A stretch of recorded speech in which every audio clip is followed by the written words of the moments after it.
Bonjour et bienvenue dans notre émission Je prends ma vie en main grâce à l'hypnose et au coaching. J'ai le plaisir d'accueillir aujourd'hui avec nous Cécile Cloulas. Cécile, bonjour. Bonjour Shlomi. Alors Cécile, tu es psychologue, hypnothérapeute, également auteur de plusieurs livres, en tout cas au moins 2 aujourd'hui.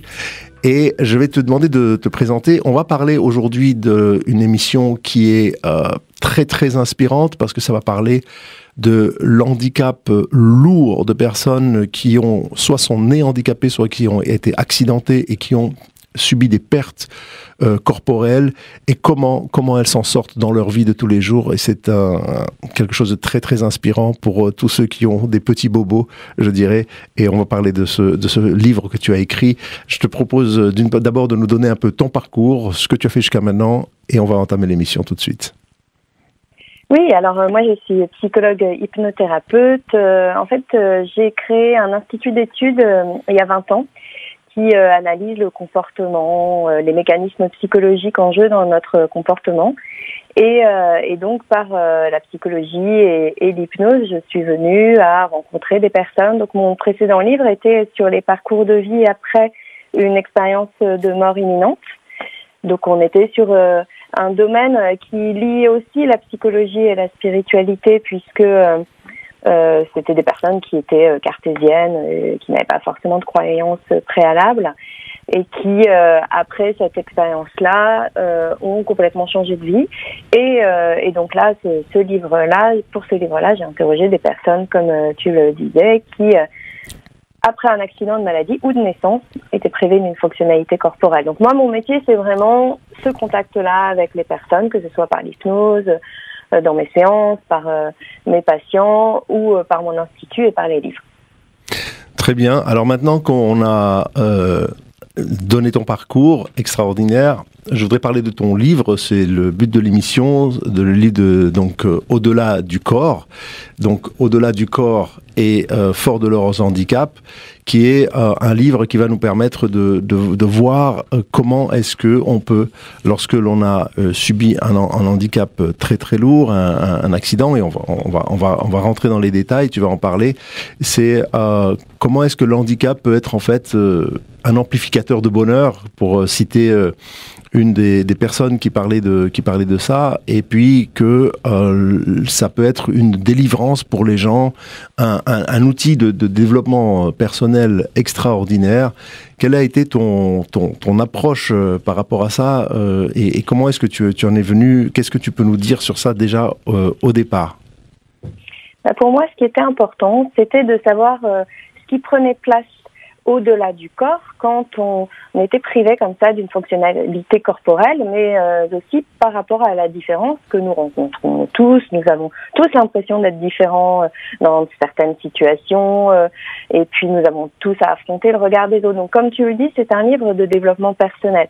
C'est un livre qui aborde un sujet essentiel, et pour tous, comment dépasser les épreuves et la différence. Donc l'angle était d'interroger des personnes qui avaient dépassé ces épreuves-là ou cette différence-là, et qui ne perçoivent pas comme étant la fin de quelque chose, mais comme le début d'une nouvelle histoire. Et cet angle-là positif était mon angle de départ, mais je me suis rendu compte que c'était assez facile de trouver des personnes qui avaient déployé cette force-là après avoir été privés de la vue, de la marche, ou qui de naissance étaient sourdes de naissance ou nés sans membre. Et en fait, cette liste-là, ça peut paraître effrayant quand on est valide, et en fait, on se rend compte que ces forces-là, on les a tous en nous. Donc c'est vraiment la manière dont moi j'ai voulu l'aborder, c'est comment nous, en tant que personnes qui avons toutes nos potentialités ou qui pouvons rencontrer, tous, on a été malades, où on s'est peut-être cassé la jambe, où on a effectivement des douleurs, on a tous cette force-là en nous. C'est ça. Et donc, lorsque l'on lit certains témoignages, je vais me permettre de citer quelques citations, et que après on va pouvoir développer. C'est que lorsque l'on est dans cet handicap, et la plupart des gens vont trouver que c'est en fait une force en eux, et c'est grâce à ça qu'ils sont forts, en fait. Et c'est quelque chose que, pour nous, nous qui sommes, on va dire, avec tout ce qu'il faut et on n'est pas dans... On a tous des handicaps de toute façon, donc oui. Qu'ils soient mentaux ou émotionnels ou autres, mais en tout cas, quand on a un handicap physique comme celui-là, c'est ce qui va permettre de surmonter des obstacles qu'on n'aurait jamais pu surmonter. Et en fait, il y a rien qui les arrête. Et c'est extraordinaire parce que aussi, il y a une discussion avec une des personnes qui est née, par exemple, sans bras, et qui dit, mais pour elle, c'était normal. C'est la norme d'être sans bras parce que elle ne connaît pas cette différence. Ce sont les autres qui qui lui montrent qu'elle est différente et qui risquent de la mettre par terre, la mettre down en lui montrant sa différence. Mais elle a réussi par l'éducation de ses parents, de ses frères, qui l'ont toujours acceptée comme elle était, ne faisant aucune différence. Je trouve ça assez extraordinaire de ne pas se voir, se visualiser comme étant handicapé. Oui, et ce qui est important, c'est ce que tu dis, ce terme de handicap. Souvent, quand on parle, enfin moi, quand j'ai parlé avec ces personnes-là, elles ne se sentent pas handicapées. Et comme tu le dis, nous avons tous un handicap. La timidité maladive, c'est un handicap. Dans certaines situations, on n'est pas à l'aise, on a un handicap. Et donc, la manière d'appréhender cette différence et le regard des autres, c'est ça qui fait la force de ces personnes-là. Et Sarah, enfin après, je pense qu'on en parlera en détail, qui est née sans bras, c'est ce qu'elle me disait. Pour elle, ses pieds sont ses mains, tout simplement. C'est juste une autre manière d'être humain. Et on a tous une autre manière d'être humain et de changer comme ça le regard sur nous-mêmes et puis sur les autres dans une société du culte, du corps parfait, de l'apparence. C'est important d'avoir cette manière-là d'appréhender la vie. C'est ça, donc comme tu l'as dit, la société du corps, la société du standing, hein, du standard où on va mal regarder quelqu'un qui est handicapé ou qui est dans un fauteuil roulant, ou même le regarder avec pitié, mais on en parlera aussi de ce regard que les autres ont. Et puis, donc, comment est-ce que quelqu'un va pouvoir intégrer son handicap? Qu'est-ce que toi, tu peux, par rapport aux expériences, qu'est-ce que tu peux nous dire sur cela, par rapport au fait que quelqu'un qui va naître, quand il est né comme ça, ben il est né comme ça, mais quand il n'est pas né comme ça et que malheureusement, il y a un accident de moto, de voiture, comme on l'a vu dans ton livre, il y a beaucoup de témoignages. Comment appréhender quand ça survient au cours de la vie, malheureusement quelqu'un va subir une paraplégie ou devenir aveugle, un choc comme ça, c'est violent et compliqué. Comment est-ce qu'on fait au départ, Cécile? Oui, alors évidemment la première partie, et c'est aussi la première partie du livre, c'est comment intégrer son handicap, comment l'accepter. Et ce qui est important, c'est d'abord de considérer objectivement ce qu'il nous est possible d'accomplir, sans se fixer d'emblée des limites infranchissables. Et ce que je dis là s'applique aux personnes qui rencontrent comme ça une épreuve, un accident, mais peut s'appliquer à tous. Parce que ce qui est important aussi pour moi dans ce livre, c'est que on ne lise pas le livre juste en lisant ces témoignages, en se disant ce sont des personnes admirables, en étant émus, en mettant à distance, ce qui est souvent le cas, le handicap, mais en se disant que nous aussi, on peut appliquer. D'ailleurs, je pense que tu en parleras aussi dans le livre, il y a des petits encadrés, éclairage psy, et il y a les « et vous » qui permet au lecteur de s'interroger. Donc d'abord, c'est d'intégrer sa différence, donc d'appréhender donc le handicap survenu au cours de la vie. Évidemment, comme on a eu une vie précédemment valide, il y a toutes les étapes qui peuvent s'assimiler un peu aux étapes qu'on rencontre lors d'un deuil, la sidération, le déni, la colère, le pourquoi moi, pourquoi il m'est arrivé cet accident, pourquoi j'ai perdu l'usage de la marche, pourquoi j'ai été amputée aussi d'un membre. Il y a des personnes pour lesquelles c'est le cas, donc il y a la souffrance aussi qui n'est pas occultée, c'est-à-dire que ce sont de belles histoires de personnes qui se sont saisies de cette différence, qui en sont sorties grandies et renforcées. Mais évidemment, toutes les étapes de souffrance et de douleur, elles sont évidemment inhérentes à l'acceptation. Puis ensuite, il y a la perte des anciens repères, le rapport à la séduction aussi qui est modifié. Donc accepter son handicap, c'est accepter aussi le regard des autres. Donc il peut y avoir, et ça encore une fois, c'est pour tout le monde et pour nous aussi le cas, donc de se comparer, Et puis après, la culpabilité aussi de ne pas être à la hauteur de ce qu'on nous présente comme étant la norme. Et donc en fait, ces personnes, elles ont cheminé jusqu'à l'acceptation par le regard des autres. En fait, le regard des autres peut aussi être une aide précieuse. Et c'est important de ne pas avoir le regard des autres simplement comme étant un jugement, mais aussi comme étant quelque chose qui nous permet de nous grandir par l'échange. Donc, expliquer sa différence aussi, pour permettre de la rendre accessible, de commencer une relation saine avec un interlocuteur, parce que, évidemment, souvent, il y a le malaise. Quand on rencontre une personne en situation de handicap, on a peur d'être maladroit. Et en fait, expliquer sa différence, expliquer ce qu'on a, sans s'épancher, c'est important aussi pour accepter son handicap, pour accepter sa différence, pour désarmer les préjugés, les regards de pitié sur ce qui peut sembler être une faiblesse apparente.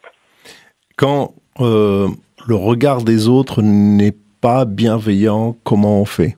Parce que c'est bien, tu en as parlé, c'est un regard bienveillant, mais la plupart du temps, et notamment quand on a affaire avec des adolescents ou des enfants, c'est très rejetant, et même des adultes qui finalement sont dans l'incompréhension de l'handicap de quelqu'un, alors que ça pourrait leur arriver ou arriver à des proches. Et il y a une intolérance par rapport aux handicapés.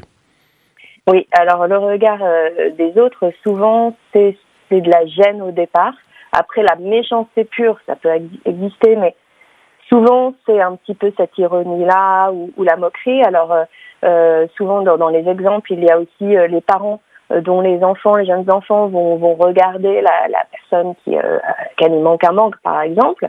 Et c'est le parent qui va tirer l'enfant par la manche en lui disant « ne regarde pas », parce que il pense que ça peut être agressant pour. Et en fait, ce que me disent beaucoup de témoins, c'est que à ouvrir le dialogue, et notamment avec les enfants, il y en a certains qui ont créé des associations, justement, ils vont dans les écoles pour montrer, pour parler, et ils se rendent compte que il y a une curiosité, c'est une curiosité saine, enfantine, et une curiosité qui ouvre à aussi cette bienveillance-là.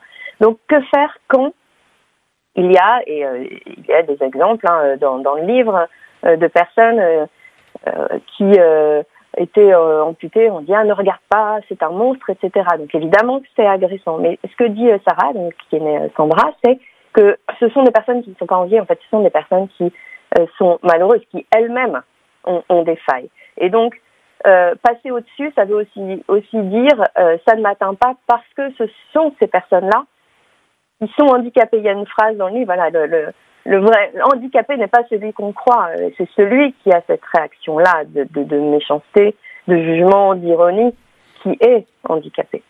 Évidemment, et donc c'est intéressant de ne pas avoir peur en fait de ça et d'être plus dans la reconnaissance et dans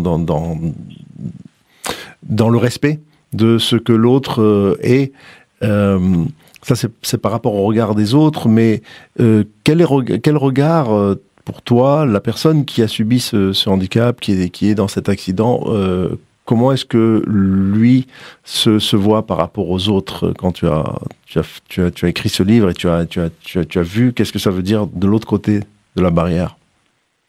Quand ils sont nés sans donc membres ou sourds ou avec ou non-voyants, en fait, le regard des autres n'existe pas, puisque, alors évidemment, ce qui est important, c'est une sécurité affective portée par des parents bienveillants, une fratrie qui joue avec les enfants, qui intègre complètement son frère, son enfant dans une vie familiale. Ensuite, ce qui est évidemment différent, c'est quand tu sais ce que tu as vécu avant, et dans ce cas, tu es obligé d'avoir cette différence-là en toi. Mais c'est un travail que nous, on peut tous faire, en fait, de développement personnel de sa différence. Encore une fois, on a tous une différence. Donc, tous me racontent ce cheminement-là avec ce pas à pas j'accepte, par exemple, je pense à un des témoins qui a vraiment est devenu fort à partir du moment où il a accepté de prendre sa canne blanche, donc d'accepter de montrer qu'il était non-voyant, plutôt que de tâtonner, parce qu'au début, il voyait un petit peu, et après de moins en moins. Donc, c'est c'est pas de la revendication agressive, c'est de la revendication d'épanouissement. Et c'est ça qui permet d'avancer, en fait, comme tu dis, de ne pas rester bloqué dans son handicap, mais de l'affirmer et de dire, voilà, c'est comme ça que je suis. Mais grâce à ça, bon, on aura une authenticité de ce qu'on est et de pouvoir transmettre, c'est des neurones miroirs, on va transmettre cette authenticité où on est vrai avec soi-même. C'est très important d'avoir ce genre d'attitude. Ah, mais c'est exactement ce que tu dis, les neurones miroirs, c'est aussi la pensée créatrice, hein. La manière dont tu projettes qui tu es va immédiatement déclencher un reflet positif dans le regard des autres. Et c'est évidemment accepter son handicap, le faire accepter par les autres, c'est d'abord l'accepter soi-même. Bien sûr. Et donc les barrières pour toi, elles sont plus psychologiques que physiques? Oui, alors évidemment, on ne peut pas nier qu'il y a une barrière physique. Oui. Et c'est vrai que notamment la paraplégie, il y a plein de choses à accepter pour pouvoir vivre, et c'est accepter l'aide parce que tu ne peux pas voyager comme d'autres, mais tout est surmontable. C'est vraiment pour ça que le livre s'appelle Au-delà du corps, parce que on a au-delà du corps. En fait, c'est la puissance de l'esprit qui transcende le corps. La puissance de la pensée positive qui transcende le corps. Donc évidemment que le corps a ses limites, mais elles sont quasi toutes dépassables. Vraiment, on se rend compte dans tous les témoignages que quel que soit l'empêchement causé par le handicap, il est possible de le dépasser. Oui, c'est comme tu dis sur cette personne paraplégique qui dit... et qui était championne de natation et qui a plongé malheureusement sur la tête et puis elle s'est retrouvée paraplégique. Et donc quelqu'un qui a l'habitude de glisser dans l'eau, on peut imaginer comment un dauphin et donc une nageuse professionnelle va apprécier cette liberté de flotter et de glisser dans l'eau, et que du jour au lendemain la perd totalement. Et elle dit, maintenant que je ne suis plus mon corps, je suis au moins mon cerveau et je vais utiliser mon cerveau à fond. Donc elle a développé ça, c'est fantastique, quoi. Et ce qui est en même temps intéressant dans l'exemple que tu cites, c'est qu'elle, au départ, quand elle s'est retrouvée tétraplégique, elle s'est dit « je suis fichue, il n'y aura plus que mon cerveau ». Mais en fait, elle s'est rendue compte, parce que c'était une grande voyageuse, qu'elle pouvait aussi à nouveau voyager en acceptant l'aide aussi, parce que c'est ça qui est difficile quand tu rencontres un handicap au cours de ta vie, c'est que tu dois accepter que tu ne peux pas accomplir tous les gestes et faire ce que tu faisais avant, mais en fait tu peux à partir du moment où tu es aidé. Donc elle voyage à nouveau, elle a quasiment retrouvé sa vie d'avant. C'était une globe-trotteuse, elle est toujours globe-trotteuse, alors qu'en fauteuil c'est quand même souvent compliqué pour l'accessibilité, mais elle passe complètement au-delà de ça. Donc il y a une résilience, donc cette capacité à rebondir, littéralement peut-être pour certains, physiquement, à rebondir sur le traumatisme et à surmonter ce traumatisme. Donc cette résilience, elle est indispensable quand on subit quelque chose comme ça. Oui, mais on l'a tous en fait, la capacité de résilience. Donc, dans le livre, il y a 40 témoins. Les 40 sont tous différents. Parce que certains ont rencontré un handicap de naissance, d'autres c'était jeunes adultes, plus âgés, certains c'est la perte de la vue, de l'audition, de la marche. Et en fait, la résilience, on l'a tous. Et ce qui est intéressant, c'est que beaucoup disent, parce qu'en fait le livre il est vraiment constitué de leurs propres mots. Hein. Je me suis découverte une force de guerrière que je ne connaissais pas, dit notamment Stéphanie. Et en fait, ils ont, ce qu'ils disent, cette révélation de la force parce que ils ont à surmonter ces obstacles-là au cours de leur vie, quels qu'ils soient. À partir de ce moment où l'obstacle est devant eux, la force commence à naître. C'est ça. Alors, la première fois qu'on s'est rencontrés, tu as dit quelque chose qui était très, très, très fort. Et tu as dit qu'il y en avait un qui t'avait dit « Si c'était à refaire, je le referais. Si c'était de reperdre mes deux jambes encore en accident de moto, je le referais. » Et ça, c'est... Si on me redonnait aujourd'hui mes mains ou ma jambe, je n'en voudrais pas. Waouh, extraordinaire. Et on n'arrive pas à imaginer ça parce qu'on ne veut pas imaginer ce genre de choses, mais c'est vrai que ça montre une force phénoménale, impressionnante, en tout cas pour moi, à mon niveau. Je te propose, Cécile, de prendre une petite pause musicale et on revient tout de suite pour la deuxième partie de notre émission. Merci beaucoup et à bientôt. Cécile, bonjour. Nous sommes à la deuxième partie de notre émission. Et on parlait des handicapés, des gens qui ont subi des handicaps et qui sont devenus plus forts de leur handicap, qui ont pris cette expérience, cette épreuve de vie pour découvrir quelque chose d'autre, prendre conscience de sa différence et puis découvrir une force, un déclic pour aller plus loin. Comment est-ce qu'on trouve ce déclic pour aller plus loin? Est-ce qu'il y en a qui aussi, parce que dans ce livre-là, est-ce qu'il y en a qui n'ont pas réussi? Alors, dans le livre, tous ont réussi puisque c'est le propos du livre. Ce sont des personnes qui sont fortes de leur handicap. Évidemment, ce n'est pas le cas de toutes les personnes qui sont en situation de handicap. Et encore une fois, je le dis, c'est un angle, mais en même temps, j'ai trouvé sans aucun problème ces 40 témoins qui ne sont pas des super-héros, qui sont des personnes comme vous et moi, qui ont surmonté ces obstacles-là, qui ont développé des ressources extraordinaires, qu'il s'agisse d'un épanouissement personnel, d'une énergie vitale, d'exploits sportifs. C'est le fait d'être privé d'un sens corporel développe d'autres atouts, corps et âme en fait. Donc le déclic, il est assez varié, mais c'est un point commun, c'est en fait l'amour aussi de ses proches.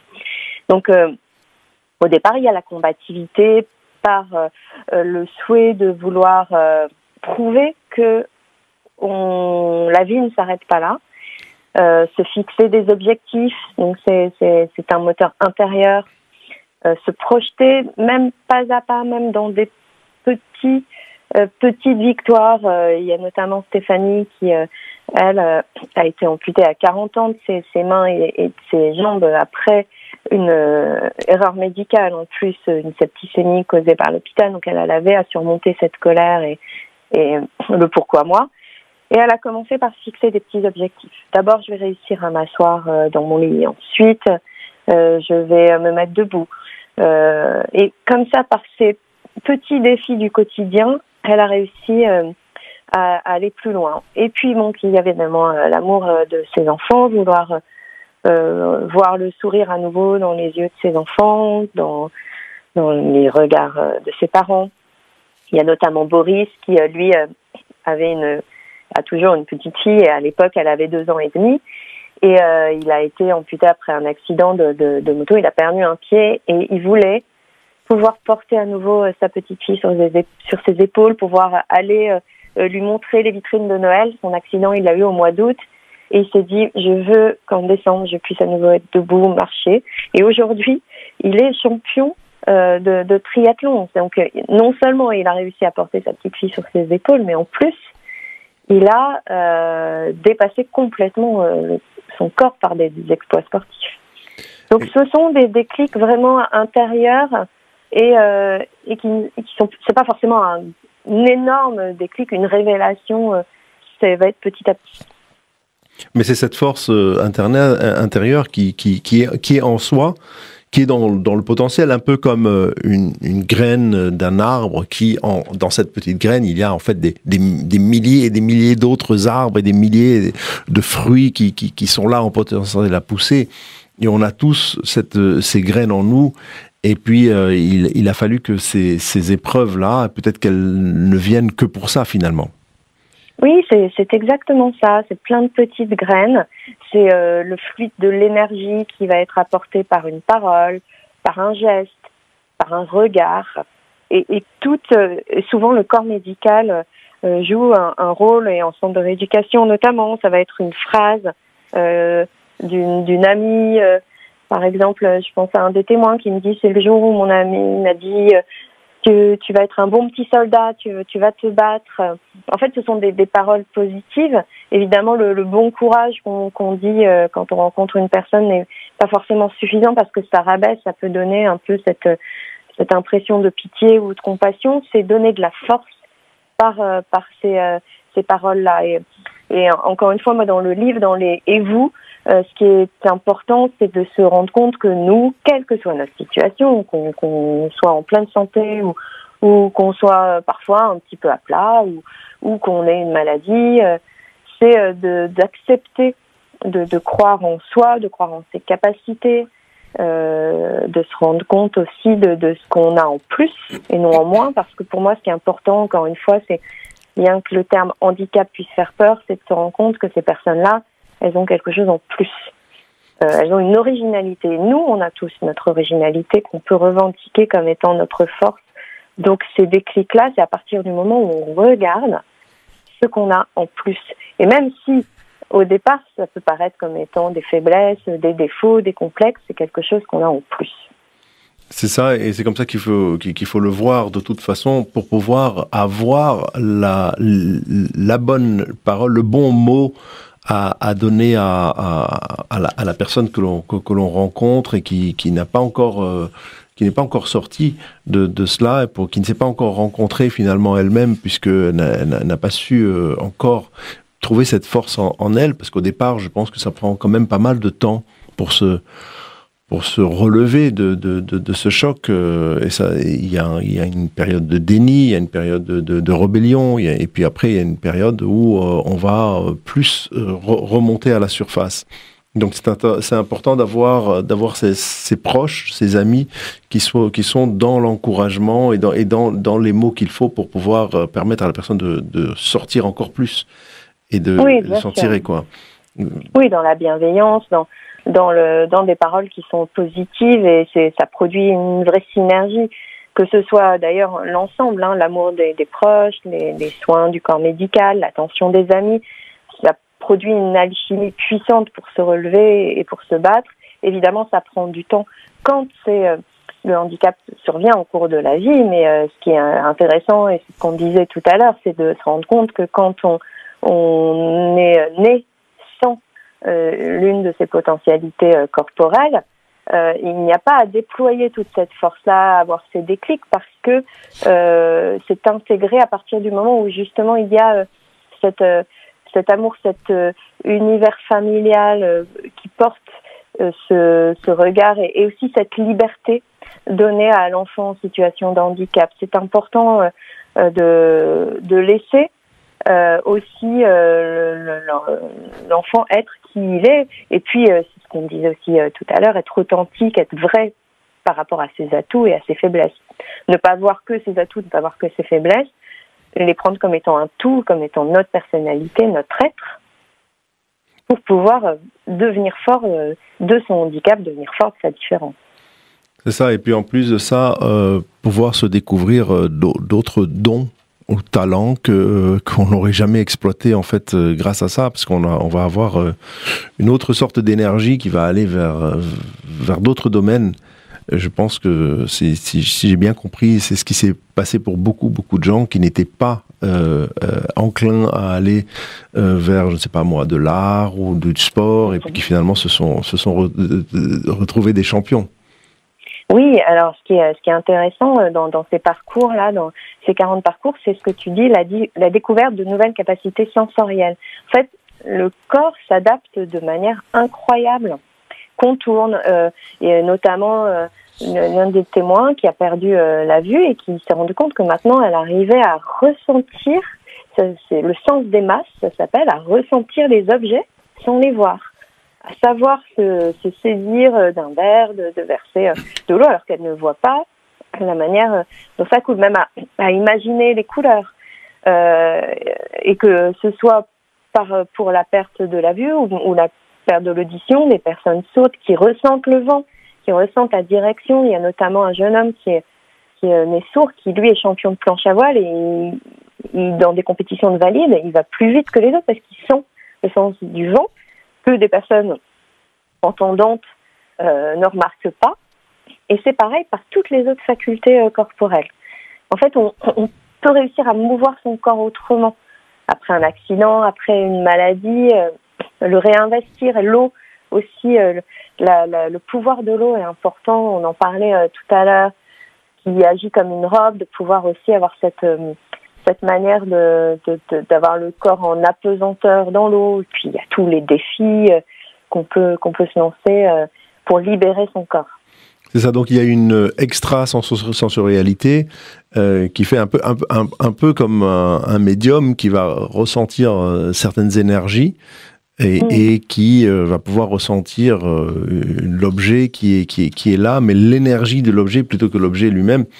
Et c'est vrai que pour ceux qui sont très cartésiens, ça a l'air un peu perché, mais c'est vrai que ça existe, et bien, comme tu le dis, pour des gens qui n'étaient pas du tout dans ce genre d'approche, elles ont réussi, parce que le corps s'est adapté pour pouvoir permettre de vivre et de survivre d'une autre manière, parce que le cerveau s'adapte à tout ça.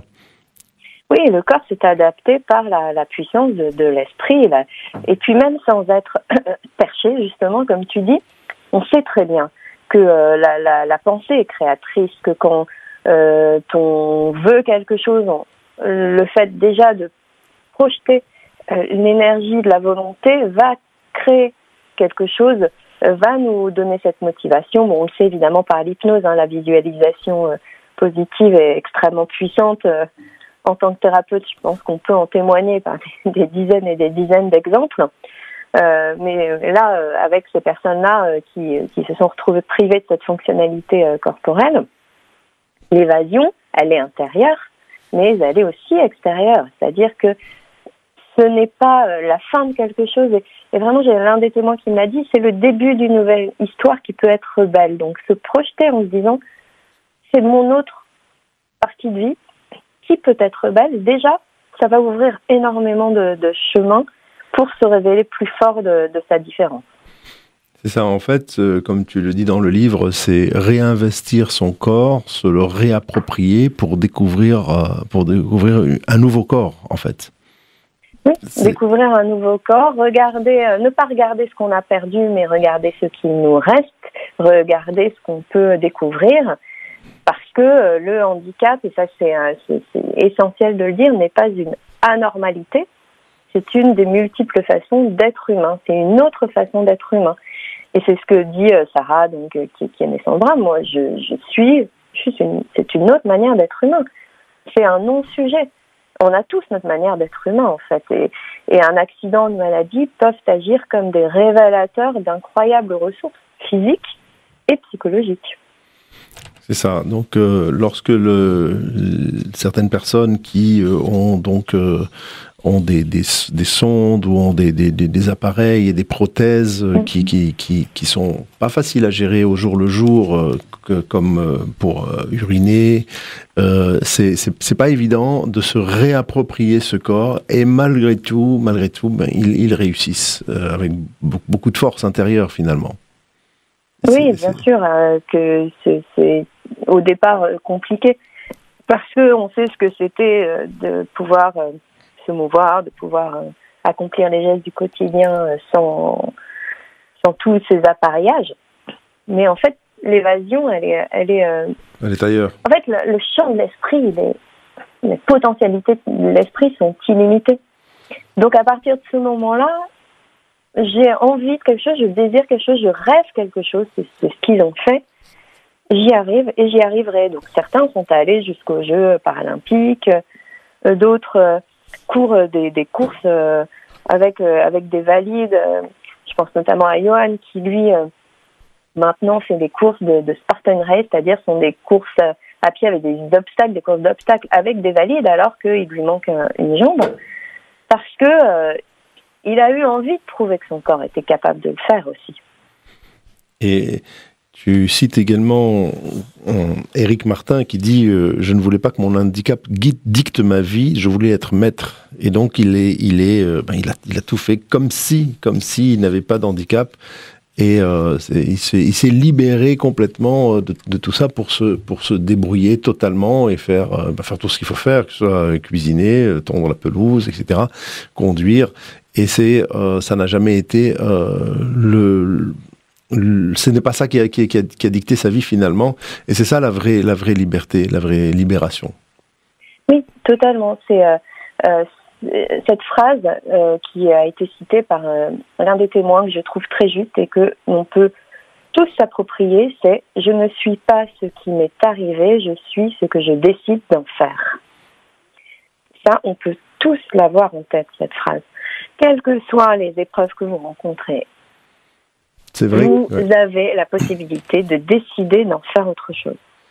C'est vrai que quand on entend ça, quand on t'écoute et quand on lit ton livre, et quand on voit, nous, notre vie, avec on va dire ça comme ça, peut-être que j'exagère, mais les petits bobos qu'on a, on peut relativiser les choses et se dire « Waouh, j'ai beaucoup, beaucoup de chance, finalement », et que ce que je suis en train de vivre comme épreuve, mais ce n'est rien du tout par rapport à ce que ces gens-là ont vécu et vivent.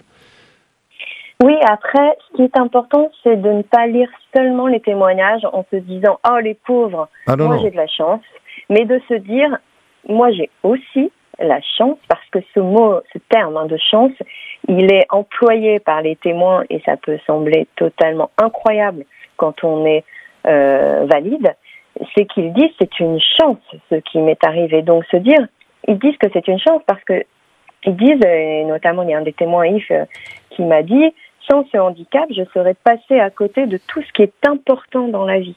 Le fond de l'être humain, pas le paraître, et ma force, que je n'aurais pas réussi à découvrir. Il y a Maxime qui, lui, à 18 ans, a eu un accident de voiture et il s'est retrouvé paraplégique. Il me dit, mais moi aujourd'hui, si je n'avais pas eu cet accident, je serais assis dans mon canapé à regarder la télévision, alors qu'aujourd'hui, il est champion de surf. Il se fait porter jusqu'à l'eau et il est sur sa planche et il est champion. Oui. Ce qu'il n'aurait sans doute jamais fait. Donc c'est ça, c'est relativiser, ça ne veut pas juste dire se comparer en se disant moi j'ai la chance d'être valide, mais c'est se dire ils ont creusé pour découvrir ça. Après, ce que dit Stéphanie, je me rends compte maintenant que je les ai perdus que mes mains étaient merveilleuses. Donc on peut nous se dire on a nos mains, elles sont merveilleuses. On a nos jambes, elles sont merveilleuses. On peut courir, on peut danser, on peut chanter, on peut entendre de la musique, d'accord. Mais on peut aussi faire plus. C'est vrai que en fait, il faut trouver un autre accomplissement de soi. Et c'est ce qu'ils ont fait, mais nous aussi on doit le faire à notre niveau, savoir trouver l'autre dimension du dépassement de soi. Finalement c'est ça, c'est le fait que eux ils ont été diminués de quelque chose et cette diminution leur a permis de se dépasser encore plus et de dépasser même des gens qui ne sont pas dans le handicap et qui est boosté quelque chose d'extraordinaire en eux. Et c'est peut-être le message que nous, on doit prendre, c'est que j'ai aussi, moi, la possibilité de me dépasser, quel que soit le niveau auquel je suis à présent. Oui, et ce qui est important dans ce que tu dis, c'est ce terme de booster. En fait, eux, quand ils parlent de chance, ils disent qu'ils ont eu la chance de rencontrer ce booster-là. Et nous, où se trouve ce booster? Et en fait, c'est pour ça que la troisième partie du livre, c'est aller au-delà du corps, parce que en fait, quel est le sens du corps, de ce véhicule dans lequel on est pendant notre vie sur Terre? Où est-ce qu'il va nous emmener? Et comment on peut aller au-delà de ce que le corps nous permet d'accomplir par des gestes, parce qu'on fait matériellement, mais aussi comment il peut être comme ça en accord avec l'esprit, avec l'âme en fait. Eh bien, on va justement en parler dans la troisième partie de notre émission. On va prendre une petite pause musicale à présent et on se retrouve pour notre troisième partie. Merci beaucoup Cécile et à tout. Je prends ma vie en main grâce à l'hypnose et au coaching. On est avec Cécile Cloulas. Cécile, nous sommes partis sur cette thématique-là de quelqu'un, des handicapés physiques et d'aller au-delà du corps, au-delà de ce que l'on a été peut-être programmé au début à notre naissance ou même avant notre naissance, parce qu'on peut naître aussi comme cela. Et comment est-ce que on peut imaginer d'aller au-delà de les capacités physiques que le corps est supposé avoir. Parce qu'en fait, c'est ça, on se dépasse tellement qu'on ne peut même pas imaginer qu'on aurait pu le faire avant. Oui, totalement. En fait, c'est ce qu'elle découvre et il y a cette idée-là de révélation, de découvrir qui l'on est vraiment quand on est face à ces épreuves. Et donc, il y a l'idée, et certains, moi je leur demandais systématiquement à la fin de l'entretien si pour eux il y avait une raison, entre guillemets, à ce qui leur était arrivé ou au fait qu'ils soient nés sans cette potentialité-là corporelle. Et plusieurs m'ont dit, je suis convaincue que le but est de vivre des épreuves pour devenir un être sage. Que cette épreuve-là était sur mon chemin pour grandir, un petit peu comme quand on a l'image de on est en train de gravir une montagne pour s'élever. Et donc cette spiritualité-là que certains ont développée, elle est au-delà du corps, elle est au-delà de tout dogme, hein, c'est important de le signaler, ça n'est pas une question de croyance oui, préalable, de religion, bien sûr. De religion, hein. C'est cette idée de déployer corps et âme, un ressenti au-delà du corps, et tout ce qu'il y a derrière, avec la valeur de l'instant présent, la pensée positive dont on parlait, le fait de revenir à l'essentiel, et donc de se densifier, de se nourrir par aussi tout ce qu'il y a autour, par les relations humaines, l'entraide et la bienveillance. La gratitude, c'est aussi quelque chose qui est très important, en fait, à partir du moment où ces personnes-là acceptent de recevoir et puis donnent à leur tour. Alors les personnes qui, par exemple, ont réussi à devenir fortes et qui reviennent maintenant dans les hôpitaux pour témoigner de leur parcours, de leur exemple et se rendre compte que ça renforce et ça donne de l'espoir. Et c'est aussi pour moi l'objectif du livre, c'est que on puisse, en lisant ces témoignages-là, se dire qu'on va s'inspirer pour notre propre vie et encore une fois pour être plus fort de ce qui fait notre différence. Donc il y a cette idée d'apprendre à recevoir, à donner, de devenir un exemple. Alors il y a l'idée d'inclusion qui est parfois un mot valise. On nous parle d'inclusion de manière générale, mais c'est accepter. Et c'est vrai qu'on voit assez peu finalement les personnes en situation de handicap dans la rue, mais quand on les rencontre, de partager un peu un bout de chemin, il y a des associations qui le font, et à chaque fois, ce sont c'est de l'énergie énorme en fait de passer. Il y a l'association Comme les autres dans lesquelles des valides et des personnes en situation de handicap vont partager vont faire du sport, parfois des sensations fortes comme du saut en parachute, etc. Et donc en fait ils partagent énormément.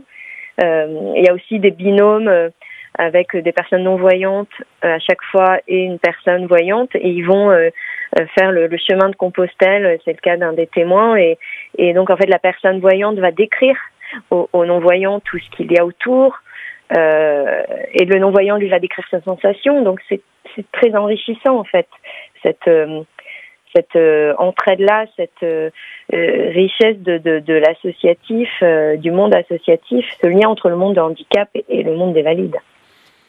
C'est vrai, tu l'as dit, il y a donc cette exemplarité que l'on peut prendre par rapport aux handicapés, mais tu as dit, je vais relever juste un point, c'est que on ne les voit pas tellement, et c'est vrai qu'en France notamment, ce n'est pas le cas dans d'autres pays, on cache les handicapés. Et on ne veut pas les voir dans la rue, on ne veut pas les voir, et les gens sont un peu dérangés. Et c'est très très dommage. Ce n'est pas le cas, par exemple, en Espagne, au Portugal ou dans d'autres pays où le handicapé, il est là et il peut être mêlé aussi aux activités de la société, quelle qu'elle soit, que ce soit à l'école ou que ce soit dans le monde du travail et dans la société. Est-ce que tu partages avec moi cette réflexion? Oui, totalement. Et puis on voit la différence justement dans les témoins pour ceux pour lesquels la scolarité a été mêlée avec des personnes valides. Et à chaque fois, l'énergie et les bienfaits sont partagés.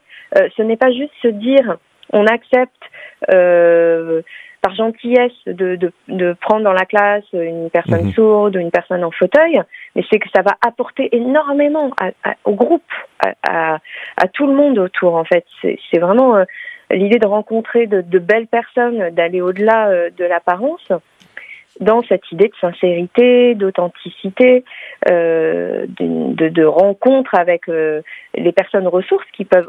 Les personnes ressources peuvent être autant les personnes en situation de handicap que les personnes valides. Je dirais même plus, parce qu'elles utilisent leurs ressources, alors que les personnes valides n'ont pas utilisé leur potentiel et peut-être que ne l'utiliseront jamais de leur vie, ce qui est bien dommage. Je voudrais aussi rebondir sur quelque chose d'autre que tu as fait, et notamment le livre que tu as écrit avant, qui est donc de la vie après la mort ou la vie avant la mort. Est-ce que et que c'est une épreuve qui permet de grandir et de vivre autre chose, est-ce qu'il peut y avoir, d'après toi, quelque chose qui reviendrait dans cette vie pour permettre à la personne de vivre ce qu'elle n'a pas pu vivre dans une vie ailleurs, et que de toute façon, cette épreuve-là, ce sera de la même façon une épreuve qui permet de développer un potentiel inconnu, extraordinaire, qu'elle n'aurait jamais eu, et que finalement, comme disait l'autre, une des citations que tu as citées dans ton livre, c'est un cadeau de la vie. C'est exactement ça. Alors certaines personnes dans le livre ont vécu cette expérience de mort imminente qui permet cet aller-retour dans l'au-delà. Effectivement, mon livre précédent s'appelle « Comment leur mort a changé leur vie ». Ce sont ce que les expériences de mort imminente nous apprennent, c'est que nous avons choisi. Alors encore une fois, moi je ne fais pas de prosélytisme, je sais que tout le monde n'est pas ouvert, tout le monde n'a pas la perception de cette possibilité-là, mais c'est ce que disent certains des témoins, et notamment donc ceux qui ont vécu l'EMI, mais aussi les personnes en situation de handicap, c'est que on est revenu dans ce corps-là avec cette différence-là, on rencontre cette épreuve-là parce que notre âme avait choisi, en revenant, de rencontrer ces épreuves pour progresser, pour gravir des marches supplémentaires, pour devenir un être plus sage, pour pouvoir diffuser cette énergie d'amour qui est l'essence même, quand on a vécu une expérience de mort imminente, de notre raison d'être sur Terre, cet amour inconditionnel, cette source-là d'énergie, d'amour qui permet de progresser et de permettre aux autres de progresser. Donc j'ai des témoins qui m'ont dit, je suis persuadée que c'était sur mon chemin pour cette raison-là, pour devenir plus fort, mais pour devenir meilleur et pour diffuser cet amour-là par les exemples que je peux donner autour de moi, par le fait que je sois un exemple inspirant. Enfin, ils ne le disent pas comme ça, mais en tout cas, c'est comme ça qu'ils le sont. Tout à fait. Eh bien, écoute, c'est une émission qui peut durer longtemps et qui malheureusement touche à sa fin maintenant, parce que l'heure passe. Et Cécile, je voulais te remercier parce que c'est un grand encouragement, un grand exemple pour nous et pour les auditeurs qui t'écoutent. On peut obtenir ton livre aux éditions Errols ou sur n'importe quel, ou sur Internet, je suppose, et te contacter également. Sur tous les sites de vente en ligne, donc au-delà du corps et comment leur mort a changé leur vie. Évidemment, si certaines personnes, certains auditeurs veulent me contacter, qu'ils n'hésitent pas à le faire également. Absolument. Merci beaucoup en tout cas pour cette belle émission. Merci à Philippe à la technique. Et je vous rappelle que notre émission a lieu tous les mercredis, tous les 2e et 4e mercredis de chaque mois à 13h. À bientôt et au revoir.